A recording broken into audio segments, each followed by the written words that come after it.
fight is an amateur flyweight bout with 2 overseas fighters, so please show them some love. First, introducing from Team Spain, Tubara, Eli Peralta.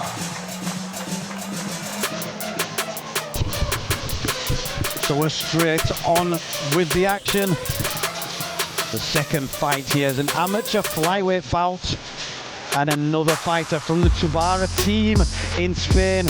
This time making his debut, it's Eli Peralta. He's using a quite common walkout tune here. Oh, yeah, definitely not going to get much points on this walkout. Great fireworks, though. Yeah, them pyrotechnics. Pyrotechnics, we call them, that's right. Good pyros there. Right in front of the car. It's a great camera angle for the pyrotechnics as well. And then we see this long walkout.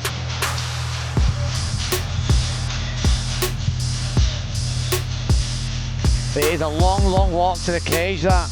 Yeah, you can see this fighter wore long socks to help him with the weather change coming over from Spain. That's what it is, mate, yeah. Absolutely. It's interesting, you know, you see these fighters that he will think this is a cold day, and this is one of the hottest we're going to have. Yeah. Top Team Guerra there. He's wearing a tank top as well. Big points on the tank tops. Yeah, I do like the tank top. Big fan of that. So flyweight, 56 kilograms? 56.7. 56.7 kilograms. We do like watching the flyweights. We had some amateur flyweights last week in Liverpool, getting some very good fast action. Yeah, some real big up-and-comers there from Liverpool. The flyweights over there, there seems to be a lot of them, flyweights and bantamweights. Now, Joe, we were talking before, you obviously do a little bit of work over in Liverpool every now and then. Yeah, down in the square. Solid gym down there, plenty of fucking solid flyweights. Yeah, I think one of the flyweights is from That's right, that's right, yeah. Dean Garnett's got a good gym there with some good guys. Solid. Dean was one of the best bantamweights in the country at one point. Making Not the far for a shot bit hop now. across the channel. In the red corner, please welcome Damien Mcguigan. So his opponent making his way down to the red corner, all the way from Fight Academy in Ireland, is Damien Mcguigan. It's an interesting one, this, you know, after this fight, every fight then will have an SBG Rochdale member on it. Now, that's a busy night for the Rochdale team. Yeah, it certainly is, and it's a tough one. It's a tough one for the corners, the coach. You know, you've got to get the right plan in the corner. You've got to get who's going to go down with which fighters, who's been working the most with each fighters. But I know Stapes and Ando have worked together for many years, from right at the start of SBG Rochdale when they opened as Full Contact Performance Centre. So I think they'll have everything well planned. But here, back to this fight. This is Spain versus Ireland. Peralta versus Mcguigan. Mcguigan, definitely an Irish fighting name. Yeah, Joe, you know a fair bit about the Fight Academy Ireland boys. Yeah, these boys are fairly solid grappling. They're going to probably look out to go, put it to the cage here, look to take the back and look for the finish there. They have some well put together sequences from them positions. Can you tell us a little bit about the coaches there, Joe? Yeah, Pat McAllister and Liam Sheehan, two solid lads too. They're probably two of the best coaches in Ireland at the moment, coming through with some great fighters. Yeah, they got Paul Hughes coming through at the minute, haven't they, as well? Obviously, yeah. Big Cage Warriors World title fight coming up soon for him. Yeah, so he's got good training partners, good gym, and again, I talk so much about this. It's like iron sharpens iron. These fighters see the other fighters in the gym doing well and succeeding. It drives them forward. They know they can do it. You know, you see your partners doing it, you know you can. Yeah, especially if you're taking, like, if these younger lads take rounds off them, even on the older crews, bad days, it's boosting them every day, and it's monkey see, monkey do, isn't it? Yeah, definitely. This is a flyweight bout. Introducing from Tubara Team Spain with his debut fight weighing in at 57.2 kilograms. Please welcome Eli Peralta. And fighting out of the Fight Academy Island with a record of 2 wins and 1 loss, 57.2 kilograms. In the red corner, Damien Mcguigan. So here we go, amateur flyweight action. Peralta in the blue, Mcguigan in the red.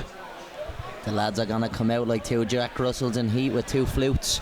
Definitely, that is a good way to describe flyweight fighters. Here they go, crouched down, ready to go. Mcguigan southpaw. Oh, jumping high kick, they do start fast, these flyweights. It'll be non-stop action now. And the good thing as well, we say so much about the flyweights, is they'll go from striking to clinch to ground and back up to striking to clinch, mixing between the different ranges effortlessly. Yeah, he's such fast transitions. He's on to the ground now, but Peralta there, I was going to say, he's got to be careful circling to that left leg. Seeing a little bit of a karate style there, coming out with the side kick and little karate charge going forward. Well, we've got body lock off it. Shoulder of justice there now, as we call it. Yeah, working that little bit of pressure on shoulder him. Just underneath his chin. I'd like to see him trying to turn that head with the shoulder, and then he might get a better chance of getting the right leg free. Maybe that's better work as he pushes the shoulder in. Yeah, it really stops you turning that hip back in and getting you know, you're working that half guard. That's it. Just pressuring in, trying to. The referee asking for more action, wanting to try to better that position. There we see Peralta turning into his opponent, but allows the strikes to come down and the step over. He's going to take the back now. He's got good back exposure. Both hooks in now. Yeah, he's going to start to punch his way in, and you'll see that arm come across the throat pretty quickly, I think. Yeah, good solid shots, just trying to lift the chin. Peralta defending, but the referee will be looking on carefully again. It's no intelligent defence until he rolls. He actually rolled out nicely there. Good work on the rollout, but good pressure from Mcguigan there. A couple of shots down as well. Resets himself now, pushing that face. Smart ground and pound here, really. Covering that mouth as well. Some old school tactics from the new breed. Yeah, and again he's forcing the back exposure. Yeah, he wants that left arm across the neck, doesn't he? Maybe double unders and flatten him out here. He drops back. Gets his hand over to the shoulder. That's deep. Yeah, that's underneath. It doesn't matter that he's got the chin, but he can still finish this, even in that position. Yeah, he's doing well there. He's doing well to drag that 2-1 off. You can see the palm to palm now, but he's. One of the lads in RJ, Max Lally, would tell you anything under the eyebrows is a choke.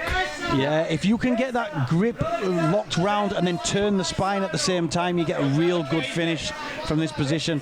But again, Peralta doing a good job of keeping his chin down, and he's not getting stretched out there.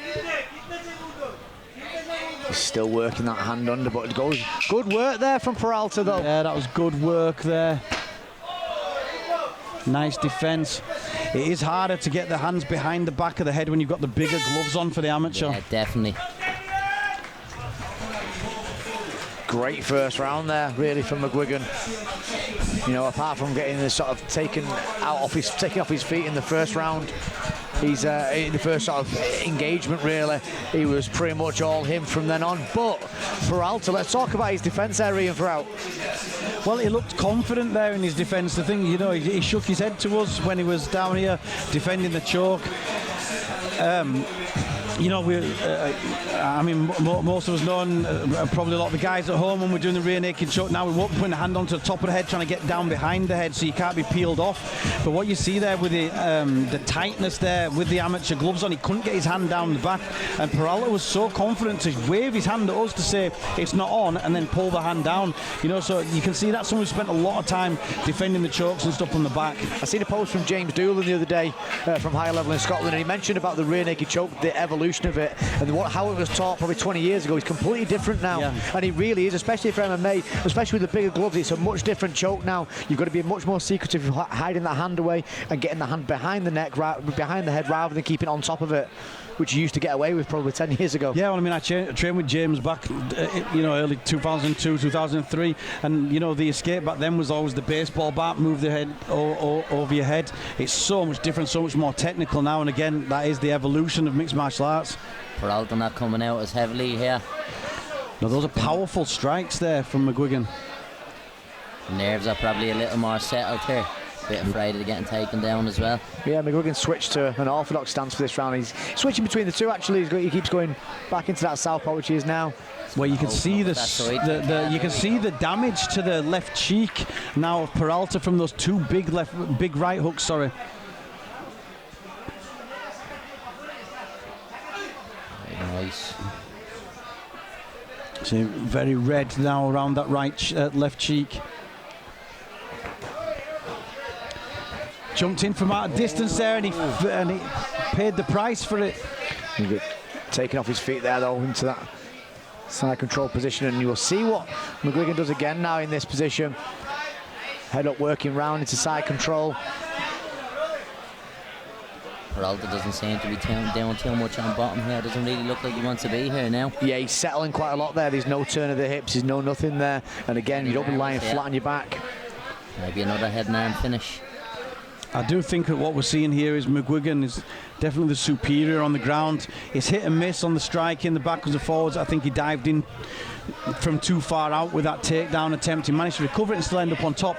But when we get to the actual groundwork, I think Mcguigan is a level ahead. Yeah, I think this could be the beginning of the end now, where he's just got into that mount with ease, really. And like Jer said there, he didn't really give up any kind of battle once it hit the ground. He sort of lay flat on his back. And we know one thing we'll say in MMA, you don't lie flat on your back at any point. Now the floor is lava here. You need to get straight up. Yeah, and he's taking shots again. He's not really bridging, not really doing any intelligent escapes. It's just sort of eating shots and trying to punch from underneath. Yeah, he's trying to turn his hips out a little bit better now, but again, he's sort of stopped halfway through, and he's now still stuck in that terrible mount position.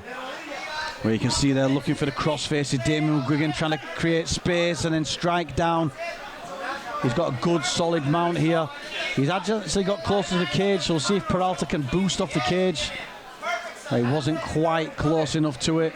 Maybe if Mcguigan can walk him to the cage and pin his head up against it and let off some ground and pound. Like you say, he's got flat hips here, really, just like sort of laying back on the floor. And, he's taking the shots. The head movement's not too bad from the floor, but again, he's going to get caught with several shots. He may be stopping the flurries, but at the same time, he's getting caught with a couple of big ones. We've seen the welt on his face at the start of that round. Yeah, as we're coming to the end of round number 2, definitely a clear Mcguigan round. Good control. But again, not looking like he's going to finish Peralta anytime soon, who just seems to do enough to defend in each position. Yeah, I'd like to see a little bit more intensity once Mcguigan starts to sort of unload on them shots. We've seen a couple of times where he started to unload a little bit and then he sort of stopped and calmed it down a little bit to pick a few shots. But I honestly think if you get into that mount position where someone's laying on the back, you give a good 10-15 flurry, the referee's going to stop and step in. You really get the crowd going with it as well, and the referees are always listening to that. Yeah, I think the cuts team or the rules will always tell you at the start it's only 5 clean shots with no intelligent defence will stop the fight in amateur MMA.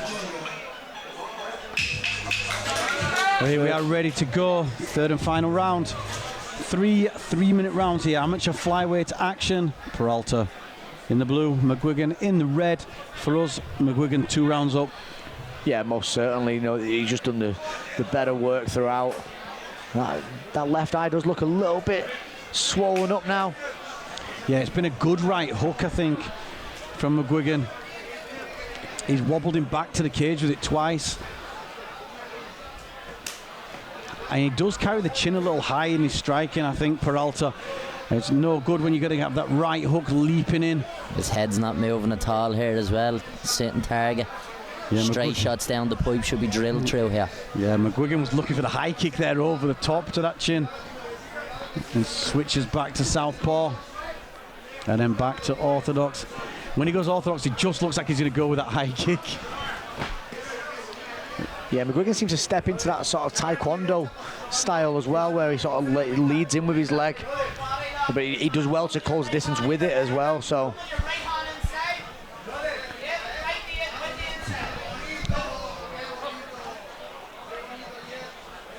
Well, if he's going to be sick, that's the end of the fight. It's his tooth, is it? The referee, if you can't call time in the middle of a fight. That's actually like a verbal submission. Yeah, that's a verbal tap, is it? The rules call it a verbal submission. That should be the end of the fight, yeah. But the referee's going to let him continue. What was it, a tooth? Yeah, I think a tooth came out, I think. I'm going to suggest it was, but from... Well, I don't think it's a piece of fluff in his mouth, let's put it that way. My belief in the rules is that's a verbal submission. You can't call a timeout halfway through a round, but it's up to the referee. And again, we're seeing that sort of step in, as we're saying, back to the action now with that taekwondo style, sort of kicking, moving forward, close the distance with the kicks. Is it a 10-8 round if you lose a tooth? Yeah, to me it would be. So... fast exchange of punches again. Dental extractions are big points in my book. 10-7. Yeah, 10-7. Oh, spinning or lead hook kick. So they're coming down with that heel. It's a shame really, because the hard work that Mcguigan's done in this fight, he's really sort of been ruined there a little bit with the fact that the fight really should have been stopped as the referee steps in. You can't restart the fight there, I don't think, but... I thought it was an eye poke at first or something, but then obviously he was playing with his mouth on. Nice ragdoll. Yeah, he's tucked down to the floor. Peralta on his back again. And from experience for the first two rounds, this is probably going to how the round's going to go now. We'll see Damien Mcguigan slowly start to get that leg past. Gain the mount position. I actually thought he was going to be sick, and we have seen that before. Yeah, and again, that is the end of the fight if that happens. So now we have Damien Mcguigan in mount position. Keeping that pressure on from the top again. Oh, good work there from... Yeah, I think he dropped off to try and go for an arm there, and then what's happened is Peralta's managed to get on top, past the guard himself, and he's going to finish. Driving shots in now. Drops into a triangle, the triangle's on. I don't think he's got time to finish it, he hasn't. The bell goes, and that is going to be interesting on the score and see how the judges scored that last round. Yeah, I'd like to see, has he got a tooth missing? What was in his gum shield? Because he took his gum shield out and then took something else out of his mouth. He's got some grass in his mouth. Grass? Yeah, I thought he was being sick then, so I just got to wave it off. Yeah. Just chatting to the referee there, so we were saying that he thought he was being sick and that's why they called it off, but actually there was some grass in his mouth, which is interesting obviously because of with it being the outdoor event on a pitch as well. Yeah, but he wasn't eating grass. It is a strange factor in the fight there. Is that the first time you've seen grass stop a fight? The 100% is, yeah. What about you, Joe? Really, really common in Ireland, you know. Win by grass in the mouth. Yeah. Okay, the result is in. And it's a unanimous decision for your winner. In the red corner, Damien Mcguigan. So you got your winner on points, unanimous decision. You got a win and a blade of grass. Yeah. Damien Mcguigan.